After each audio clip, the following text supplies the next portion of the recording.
Okay, so good morning again, everyone. So we are now on the part 3 of our video lesson. For this video, ang focus natin ay component parts of a hot water system. So no first video, ang diniscuss natin is about parts of the residential house. The second video naman is parts of a cold water system. Ngayon, ang focus natin ay hot water system. So for this one, ano naman daw yung mga kailangan natin na mga components or mga parts, materials kapag tayo ay nagle-layout ng water system pero ang pinapadaloy naman niya ay mainit na tubig. Okay. So when we say pump circuit system, so it is a pump. A pump is a mechanical device that supplies hot water to pump plumbing fixtures. So ito daw yung nagpapadala ng tubig sa mga mainit na tubig sa ating mga fixtures. Ano ulit yung example ng fixtures? Katulad na lamang ng shower, ng faucet. Yan ang mga fixtures na nagsaservice sa atin or nagbibigay sa atin ng tubig through a pump circuit system. Now, a pump hot water supply is usually constructed with materials that can withstand higher temperatures without degradation or failure. So dahil nga mainit ang tubig, we need to make sure na ang mga materials na ginagamit natin ay kayang magtagal dahil mainit na tubig ang dumadaloy dito. Katulad na lang sa tubo. Nga mamaya malalaman natin what type of pipe ang ginagamit natin sa hot water. Okay, so next. So what are the components? What are the main parts? So the first one, syempre kailangan natin ng heater. For most of household or minsan sa mga hotel, sa mga tinutuluyan, meron tayong mga heater, mga self-heating devices. Katulad na lamang nung nasa picture, this one. In this picture, this is an example of a heater, standalone heater na common sa mga hotel. Okay? So yan dyan, papasok yung tubig sa isang pipe dito sa part na to. Ayan.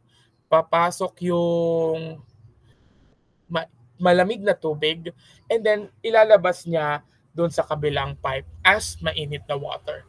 So by definition, ano ba ibig sabihin ng heater? So water heater warms cold water from a water supply pipe.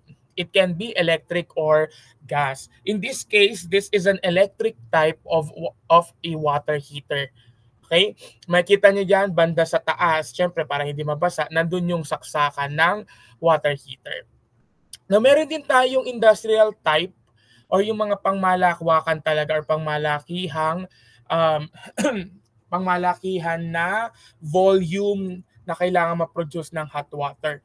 So, yun naman ang tinatawag nating hot water tank. So, this is a tank used to store hot water. So, ganito yung halos itsura niya. Siyempre, magkakaroon ng konti ng design depende sa manufacturer. But mostly, these are cylindrical. Cylinder yung itsura niya na parang metal drum. Okay? Now, we have actually two types of hot water tank. So the first one is on the left, the range boiler tank, and the second one is the storage boiler.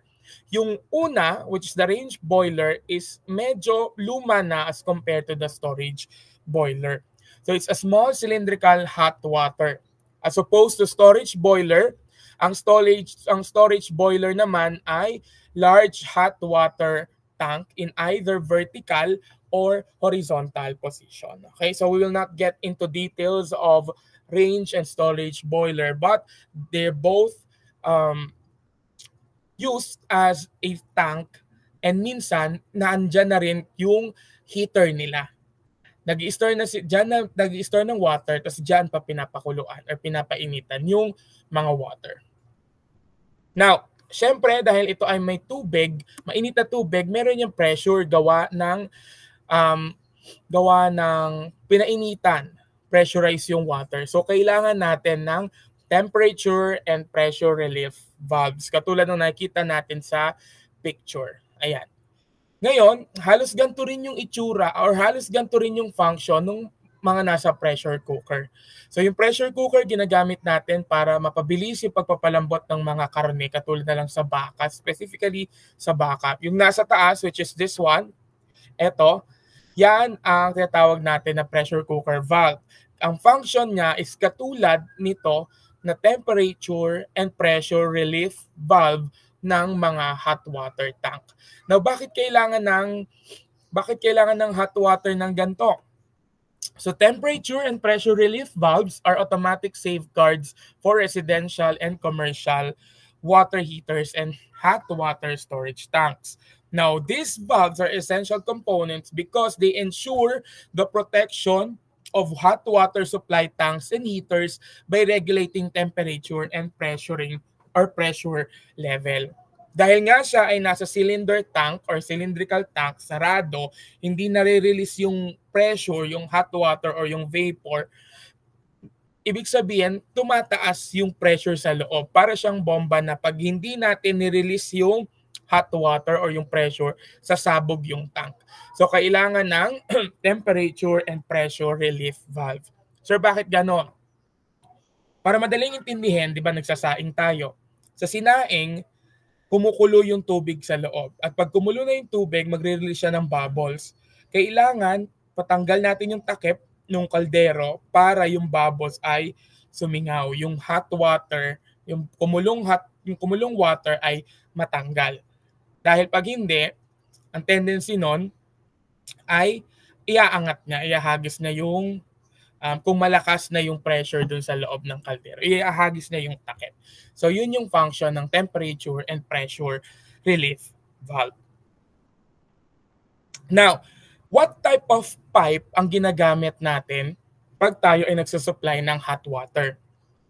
So yung balik tayo dun sa discussion natin sa materials. Meron tayong pipes na PVC or polyvinyl chloride, which is the orange one, or minsan color blue siya pag sa hot water.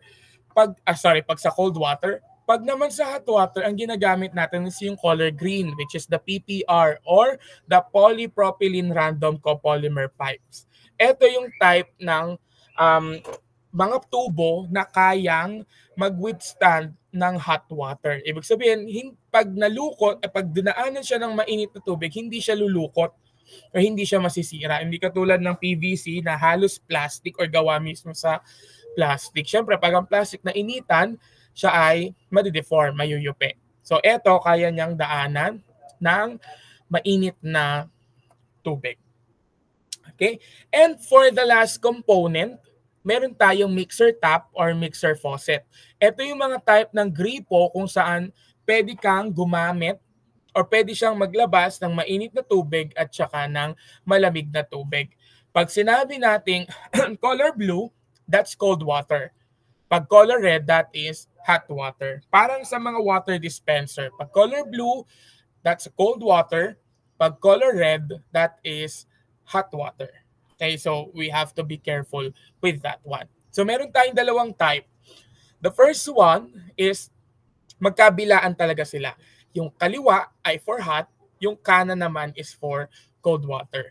And the other one, which is common sa mga commercial spaces, katulad lang sa mga hotel, ay isang faucet lang, inaangat natin, pero ikakabig natin sa kabilang side, dun sa side ng color blue for cold water, and sa kabilang side kapag naman gusto natin ng hot water. So ang tawag natin dito ay mixer tap or mixer faucet. Gripo kung saan naghahalo, pwedeng haluin yung malamig na tubig at saka yung mainit na tubig. Not technically malamig na nagyayelo. Malamig siya in a sense na hindi siya mainit. Parang room temperature na water. Pag naman sa gitna mo nilagay, edi syempre maghahalo yung hot water tsaka yung room temperature or yung cold water. Okay? So those are the components of household hot water supply. So for our activity, ang i-discuss natin or ang gagawin natin is this one. So this is activity number 3. So ang goal natin dito ay magdo-drawing naman tayo ng isang hot water supply line. Kung doon sa activity number 2, ang ginawa natin ay cold water supply line, dito ang gagawin natin is hot water supply line. So anong gagawin natin dito? So meron daw tayong components na dapat present. Number 1 is the hot water tank. Number 2 is the mixed tap or the mixed faucet and the hot water pipes. Yung plan daw natin should include kitchen and 2 bathroom or 2 fixtures sa bathroom. Now, this will be written or drawn in your notebook if you have your notebooks with you or sa one whole sheet of paper kadugtong nung ating activity, nung dalawang activity dun sa videos nung part 1 tsaka sa videos nung part 2. So let's try to give an example. Yan. So meron tayo dito na water tank. Tapos meron tayo ditong kitchen na symbolized by the sink, yung lababo, tsaka yung sa faucet. And meron tayong dalawang bathroom. Yung bathroom 1, ito yung gripo. Yung bathroom 2 naman is etong shower. So anong gagawin natin? So from the tank, maglilinya tayo ng tubig. So katulad ng ginawa natin sa activity number 2, anong gagawin natin? So from the tank, drawing tayo ng tubo, papunta dun sa ating, syempre drawing yung ano, drawing yung, what do you call this? Kitchen, sink, tsaka faucet. Tapos papunta na to ngayon dito.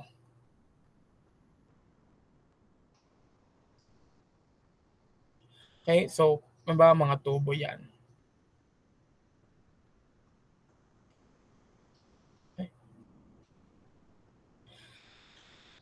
Okay?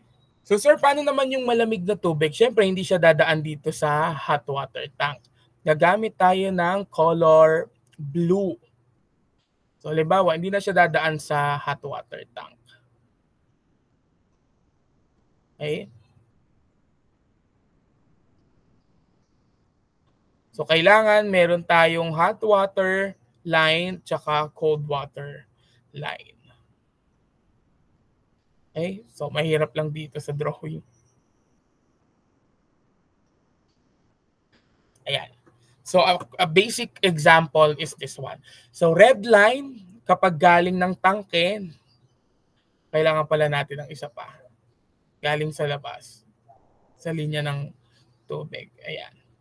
Ibig sabihin, kung susundan natin, meron tayong dalawang linya ng tubig. Yung red ay yung sa, yung red ay dun sa water tank.